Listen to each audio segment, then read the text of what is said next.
What is up, you beauties? My name is BatchatBegins, and welcome back. Today we are taking a look at the Emil 1951 and the Emil 1, and whether or not you should pay for the Emil 1951 when you can technically get a tank that is very similar to it by only having to grind the tech tree for free. And the thing is, after the rework, the 1951 is significantly different than the Emil 1 when it comes to playstyle. It got a reduction in turret armor by nearly 20 millimeters, meaning that it went down from 180 to 160. This means that even on the flat, you're going to be pinned by same tier medium tanks. For instance, when I was face-hugging a Panther 2, that thing was going straight through my turret, and even when I was semi-hull down, I was getting pinned by same tier medium tanks. And even if you are fully hull down, the armor only effectively gets up to about 280 millimeters when you're able to finally use all of that gun depression. And that means you still get pinned by same tier tank destroyers when they're shooting premium rounds, and the majority of all tier 9s. So how do you play this tank and help it to succeed where the Emil 1 obviously does better than you hull down?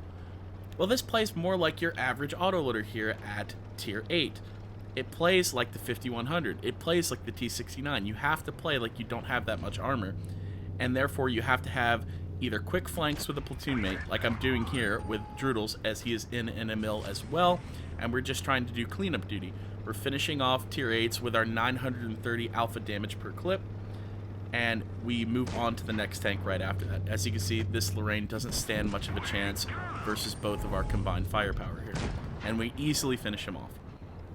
And it's that mobility that sets it apart from the Emil 1. As you can see, it is a flanking tank, and you're going to have to accept the fact that you will take damage. This tank is not impervious. It is by no means a Kranwagen. It is simply a decently armored autoloader with good mobility and a really good clip potential and high pin, meaning that it is consistent at what it really is supposed to do, which is support. I've been talking about a lot of supporting tanks lately, but you know their jobs at this point very well by how many times I've talked about them. They're not supposed to be the main tank that pokes. They're supposed to let other people try and take the aggro for them, and because this thing has a little bit of armor, it can peek out and potentially get a bounce, but it's going to be trading out that 930 alpha damage per clip. And as you can see, with two of these things, we're easily able to go ahead and clear up two full health heavy tanks right here at the end of the game, and get a pretty decent game between myself and Droodles. I think we both got around 2,000 damage. But the important thing to do with your average autoloader, as I've mentioned before on this channel with like the 57 and the 50B, is to trade one shot from the enemy for 3 shots that you're putting into them. That's the important thing. Out-trading the enemy is key with the 1951. But you can still get a fantastic Emil variant for free just by grinding down the tech tree. And in my opinion, this tank is way more consistent than the 1951. The 1951, you have to have a good knowledge of how to play autoloaders and how to reposition and get onto flanks. And not every single player who is new to the game or is struggling with your average autoloader play is going to know how to do that. That's what's a little bit confusing to me, is why they would change the 1951 so much from the tech tree variant and change its playstyle so much. You're going to see, this is basically the perfect map for this tank. It can use all of its gun depression right in the middle and absolutely bully the enemy team.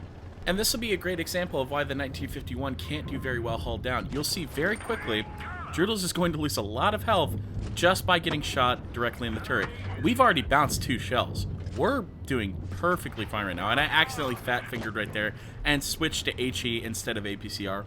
But even though I did that, we still traded in 2 shells for none in return. We bounced the E75, and I believe it was the FCM50T.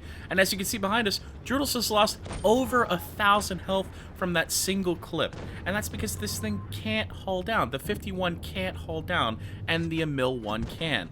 That T28 Defender is not going to be able to pin us. The T30 could, but the thing is, if you peek correctly and you bait the shells before you full peek and commit to that enemy tank, you should be able to bounce anything. And that's a bounce from the Jagdtiger, another fantastic tier 9 gun. And so, I've traded in another 2 shells. We've done 1,300 damage and taken none in return. This is the ideal scenario for a Emil, or an Emil 2, or a Kranwagen.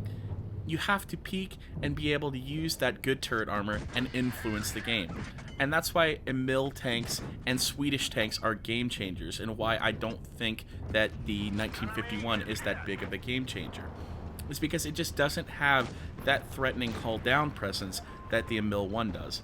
And the great thing about that is that it's researchable by anybody. And that means today, if you go out and you start working down the tech tree, within a couple days, maybe a couple weeks, you could have yourself a fantastic, top tier, top 5, tier 8 tank for free. And that's amazing to me. I think Wargaming have done a great job there. They've made the 1951 unique, but they haven't made it more overpowered than the choice that everybody else can go ahead and research on their own. And as you can see, because I was able to bounce and save my health in the early game, I'm able to use that health as a boost here in the late game, go ahead and create some havoc and make a distraction of myself, and that way my allies can go ahead and help me finish off the last 3 tanks on the enemy team. We're able to seal nearly a 3k damage game in tier 8 very easily. It was the first game of the day. But I wasn't worried because I knew just how strong this tech tree tank is. Guys, I would say the Emil 1951 is worth it if it comes out for gold. Don't go ahead and test your luck on random loot boxes, guys. Hope that helps. My name's been BatchatBegins, and I'll see you guys in the next one.